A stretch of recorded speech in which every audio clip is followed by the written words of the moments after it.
Now, continuing the focus on the future, and we're talking water.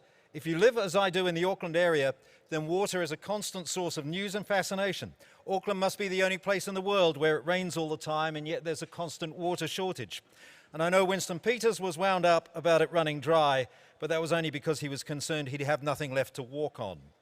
So the idea, thank you, so the idea is to have a plan to develop high quality and workable freshwater plans. To talk to this in his capacity of Environment Minister, please welcome the Right Honourable David Parker.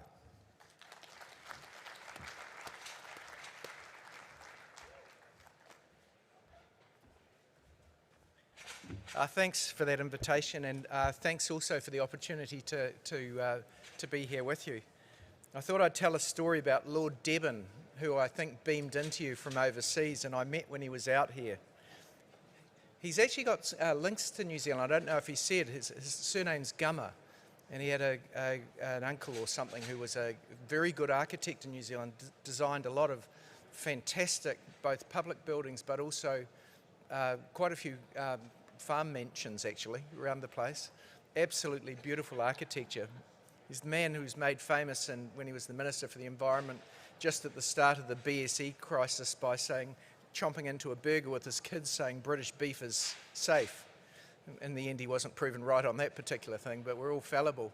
Anyway, he was out here and he was saying when he was Minister for the Environment for Margaret Thatcher back in the 80s, he had a meeting with his officials who every few years had to meet and get a ministerial direction in respect of what they call sea defences, which is effectively the height of barriers and things to keep back the sea.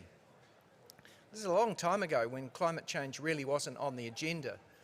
And a group of officials came into his office and said, oh, Minister, we have to get your authority in respect of this decision. And by the way, it's a pretty easy decision because we don't think you need to lift any of them, and therefore you don't need to have a scrap over money. And he said, is there anyone here who has a contrary viewpoint? And he said that a young man in the corner, and back in the 80s all of the officials just about would have been men, put his hand up and he said, oh well, Minister, if you believe in climate change, you might want to start lifting the sea defences. And so he said, well, as it happens, young man, I believe in climate change and I think we should consider this.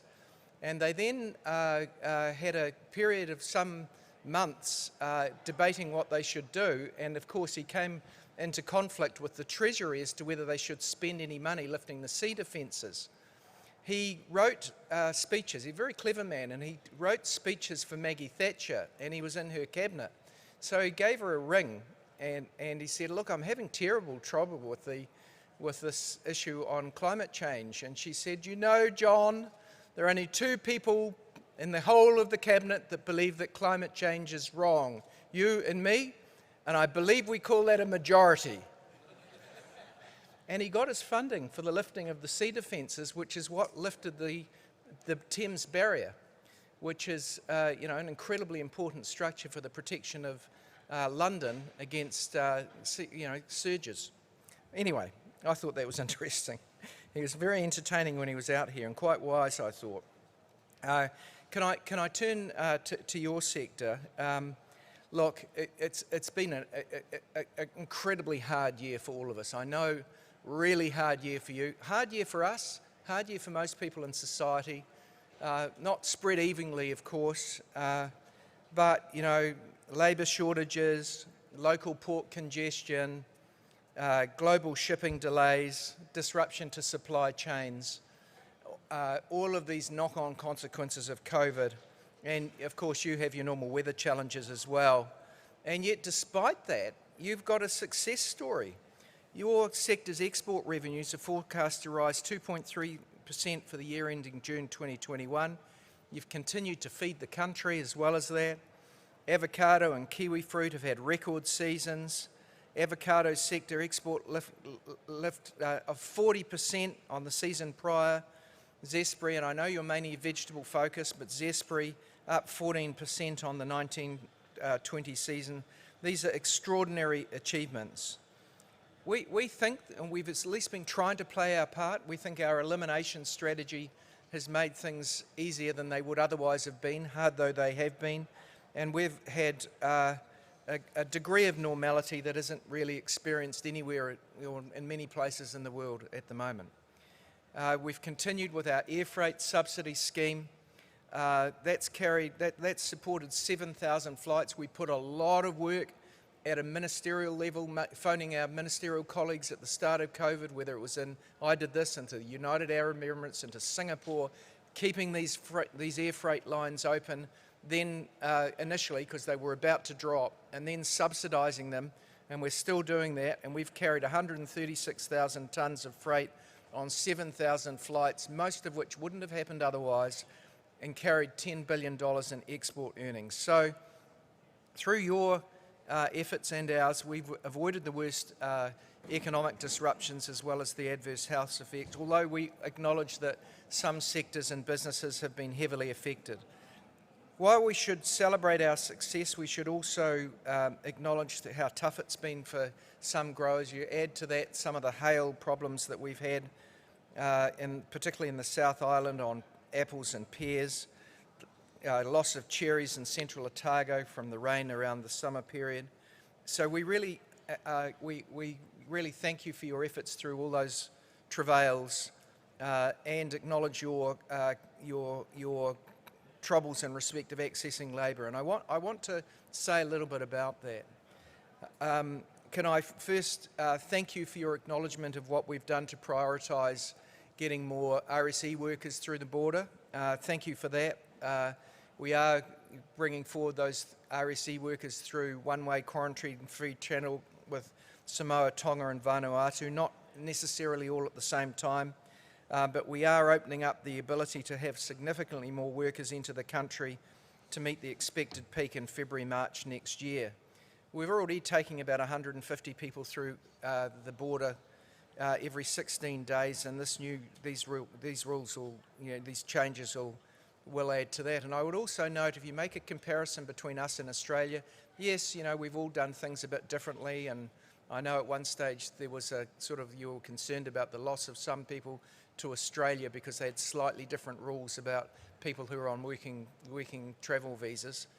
We perhaps didn't get that 100% right. Nonetheless, the rate of people that we have had through MIQ relative to Australia is enormous. It's a factor proportionately higher than has been achieved in Australia. So we think overall we've got that about right. We're also, you'll have seen that we've been sending some signals that post-COVID, we're not intending things to go back to exactly as they were in respect of immigration settings. We're working our way through that, but we've got a number of reasons for that. Obviously, one of them is, particularly in some of our cities, we've really fallen behind on infrastructure provision, both private and public, whether it's housing or roads. And that's been made harder by one of the highest rates of immigration and population growth in the Western world. We really are on the extremes of OECD countries.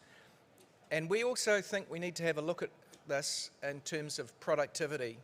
We've tasked the Productivity Commission with this because despite world-class institutions and a good education system, New Zealand's labour and total factor productivity increases have been lacklustre. And we have a concern that over-reliance on access to ever-increasing numbers of short-term migrants and long-term migrants reduces the incentive to increase productivity through investments in capital and new technologies. And I'm sure, is that Cameron Bagri I see over there? Hi, Cameron. I'm sure the economists here would love to have a discussion about, what are the different factors at play here, but we want to have a good look at it. It's not our intention that inward migration should switch from one extreme to the other. There are areas of high sectoral growth and requirements for special skills that are unlikely to be met from our own labour market. So we're working closely with the sectors struggling with skill shortages during this period, and I would note that existing constraints that you are faced are not related to any policy change. They're related to border complications. But having said that, we want to work with businesses as to how they can attract new workers, whether it's by improving conditions, being more flexible, and I noted one of Emma's comments there about being more flexible as to work patterns so that you can perhaps attract people who can fit work around their childcare obligations, help people fulfil their potential through skills and training and giving them a future place in the workforce so you can attract more people with it. We're helping. We've got our free apprenticeship program, reinstatement of the training incentive and allowance, the flexi wage program, mana and mahi, to name but a few of our active labour market policies. In response to labour shortages, we've made efforts, and we see sectors such as kiwi fruit and summer fruit making efforts to attract and employ New Zealanders, and we applaud those efforts, and we note that those efforts are going to have to continue. It's also true that some employers have more difficulty recruiting or keeping staff than others, and that's not the fault of government. Technology has a big part to play. These transitions, however, take time, but our Agri-Tech Industry Transformation Plan gives both industry and the government a vehicle through which to cooperate and manage these issues through, because we both share the objective of increased productivity. And when I go to packhouses and things, I'm absolutely impressed with the incredible deployment of technology. I see it also in the fishing industry where we've got other challenges. And we're working with that industry as well as yours to try and find a pathway through to use technology to meet some of these challenges. Hort sector has got a really good future.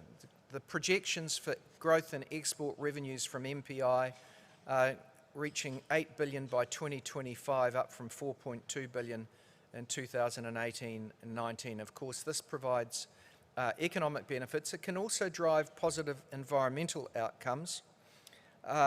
And we know that Hort's got lower greenhouse gas emissions compared with other forms of land production, and that many crops, and I know there's a challenge here for freshwater, but many crops have got relatively low rates of nutrient discharges to lakes and rivers. Our success obviously starts with what you do on the land. And if we don't have your productivity, we've got nothing to sell internationally. We recognise that. But it's also true that if we want to sell our products at the highest price point to the most discerning consumers in the world, we've got to meet their expectations, and therefore we've got to bolster New Zealand's reputation for not just food quality standards, but also the integrity of our products environmentally. And so I want to move to water a little bit. We've had three objectives that are now well stated, in which we're now in the implementation phase. We wanted to stop further degradation, make material improvements within 5 years, and fix things up over a generation.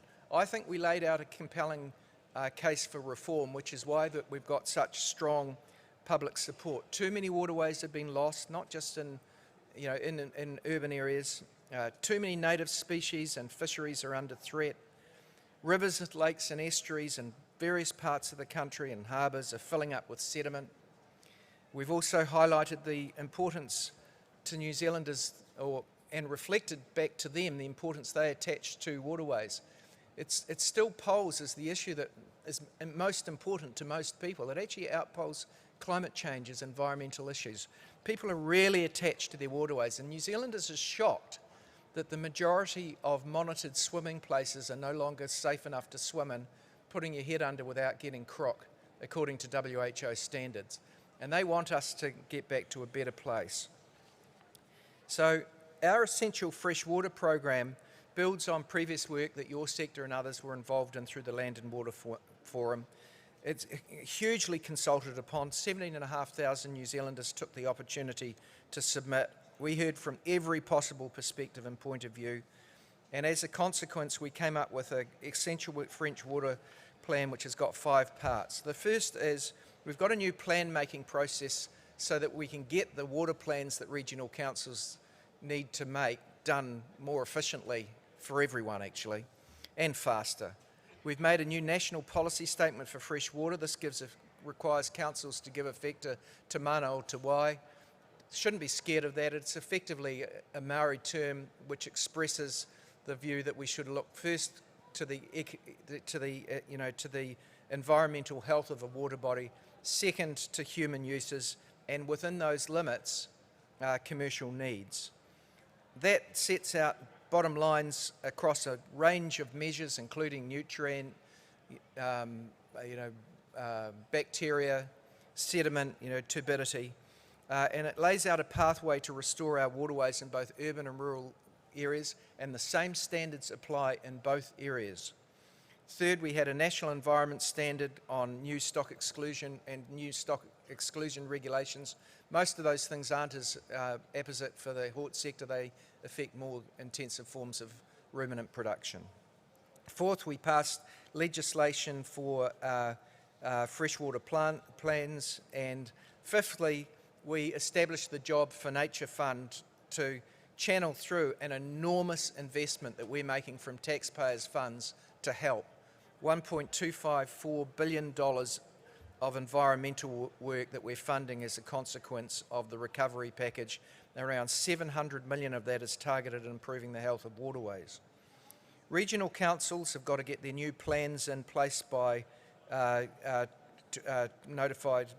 plans in place by December 2024. Actually, I'm not sure whether that's notified or in place. I think it might be notified by 2024. Regional councils have got their responsibilities to actually make progress. There have been some failures in the past. We want to put them behind us, make sure it doesn't happen again. Councils are already on the way there. A lot of councils are cooperating between themselves to divvy up the tasks, which is great to see, and they're in the process of engaging with their communities. Horticulture, in particular the production of fresh vegetables, plays an extremely important role in the health of New Zealanders, and we expect the next generation of plans to give due recognition to the benefits and importance of horticulture, which does not mean to say that everything can stay as it is.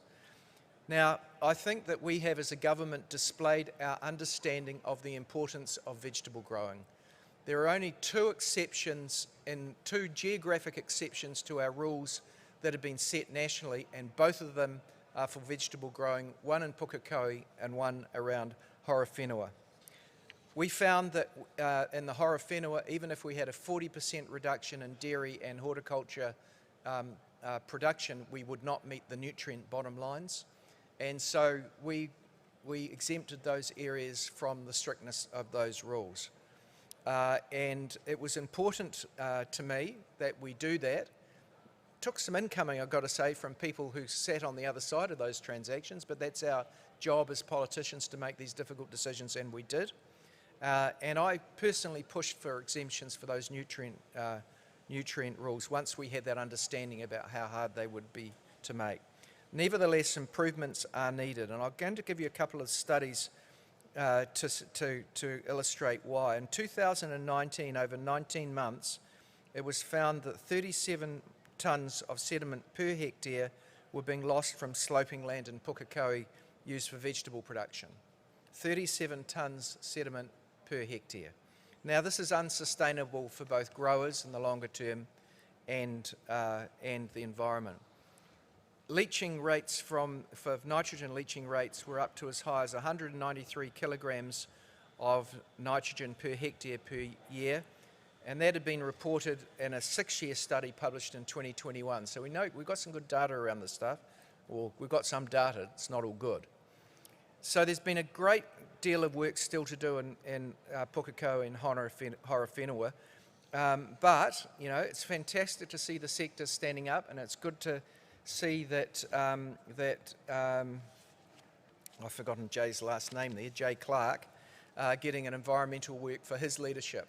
And can I thank Jay and his father for the work through the decades, but also through the leadership that they showed trying to show the government a way through here. And Jay sidled up to me once and said, there's no way around cleaning up Lake Horowhenua unless we recreate a giant wetland. He said, you've got to get down, you've got to buy that big dairy farm that's at the bottom of this catchment and restore it into a wetland. So we're investing 11-point-something million dollars of taxpayers' money to this one project where we bought a large dairy farm which will essentially result in a creation of enormous wetland which will connect Lake Horowhenua to a neighbouring Lake Waiwari, which is to the south. It'll be a fantastic thing. If you're ever in that area and you want to have a nice little 10-minute walk down to Lake Wairori, remnant stands of kahikatea, beautiful bird life, clean water. It's just absolutely fantastic, and we're going to be restoring something similar to that all of the way through to Lake Horowhenua, which will then enable us to reduce sediment loads into Lake Horowhenua and also take care of some of the nutrients. Now, that doesn't mean to say that there's no role for anyone else. We're so pleased to have the buy-in of people like Jay Clark, and we're negotiating some very difficult, disaffected iwi who are quite rightly pretty annoyed that their Lake Horowhenua is severely degraded, and they were concerned that we weren't going to make progress. Anyway, that's an example of how we're all working together in this new system to make further progress. I want to talk a little bit about farm plans. They're a key new tool to achieving fresh water. At their heart, farm plans allow farmers and growers working with their advisors and peers to develop tailored solution for their land and production system. We heard the clear message during the consultation that no one-size-fits-all is an adequate approach to our complex landscapes and differing circumstance in each area and for each growing system. So we've heard that. So we have, as an alternative to consents, is freshwater farm plans. Now, these are easier to transition to in some sectors than others. I'm conscious of time and won't go through everything left in my speech, except to say that I know that you already have the NZ GAP program that has been delivered primarily. Its original foundation was as a food safety tool, and given the requirements of food safety and the demands that are made upon you by supermarkets as well as regulators, that's a very good system. It's a very good system. And so we're working with your industry to see how we can use that as the basis for farm plans in the hort sector. It will require some modifications to make sure that it meets our attributes, because if it was going to do all that it needed to do, it would already have done it, and it hasn't. But we see that as the vehicle through which you can, without much change to your processes, help us do that. I won't say anything more because I've probably spoken too long and bored you enough already, but I'm really happy to answer some questions. Thank you.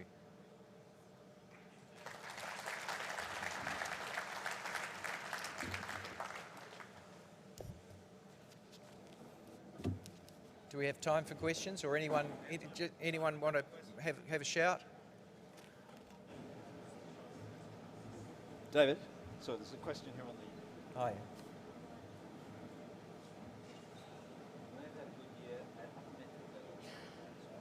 I'll read it out. Oh, okay.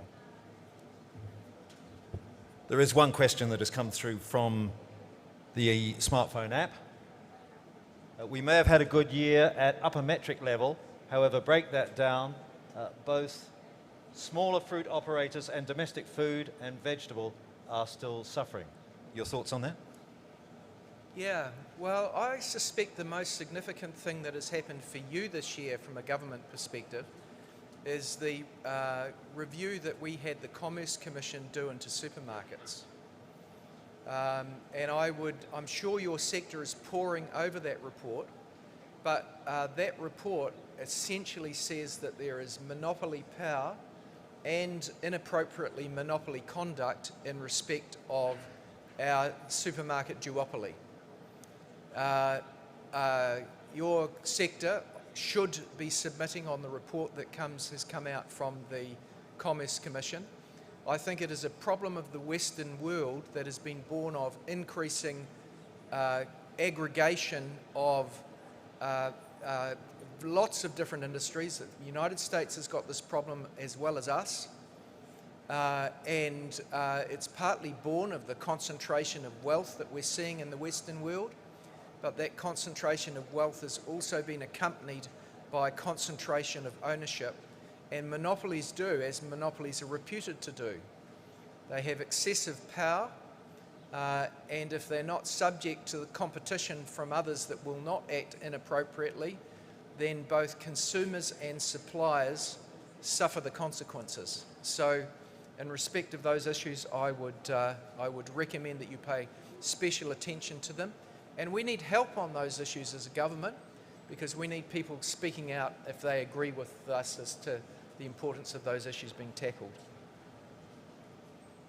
Can we understand the supply chain for lithium and the effect on human welfare and disposal of batteries? Yeah, and I won't dodge other questions either. That's a good question. Do you know that the most recycled item in the world is the lead-acid battery that is in our cars and tractors? Essentially because every time you buy a new battery, you buy it from someone that disposes of your old one. And we've got work being done on a product stewardship scheme for the recycling of other forms of batteries, including lithium-ion. And I'm sure we will get to the same point that lithium-ion batteries, because there's value in them and there's otherwise a problem to be disposed of. So again, we're amping up these product stewardship schemes. There's actually changes coming to the waste management legislation in New Zealand to further enable that. So I'm very confident that we'll repurpose batteries. Actually, some of those batteries that are no longer good enough to run a car are actually still good for secondary purposes. And that will be part of it, but in the end I'm sure that the resources that lie in those batteries will increasingly be recycled. I know that international standards are starting to be developed so that all the plastic casings and things become standardised, makes them easier to recycle. In respect of the rationale of amending the RMA so quickly,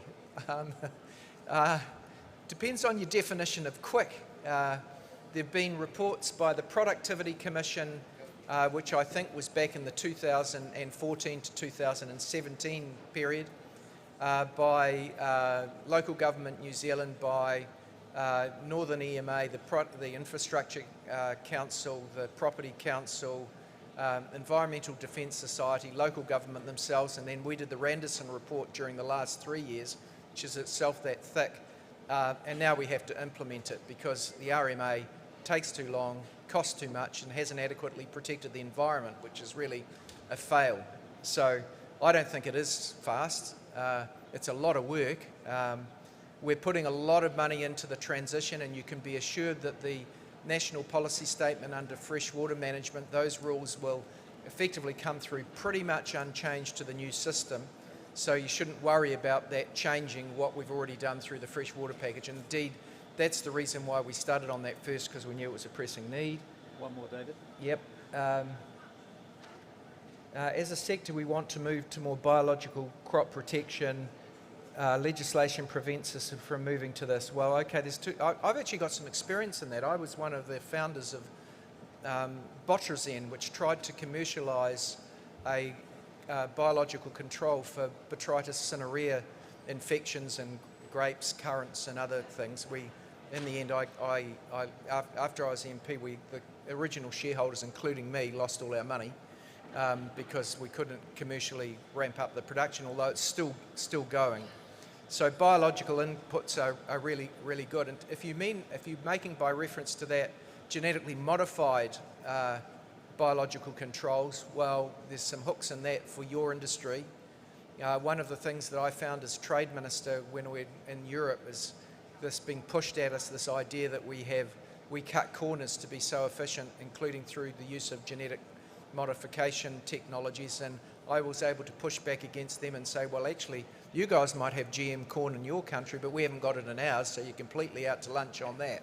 Now, that doesn't mean to say that there isn't a place for genetically modification in the future in New Zealand, but as you know, there's a lot of detail that lies under that. I think the area that we will next move into is there is increasing ease in New Zealand around the use of genetically modified medicines, and an increased understanding that if genetic modification is being used in a way that doesn't change the inherited characteristics of products, that might be a different place that you can push into.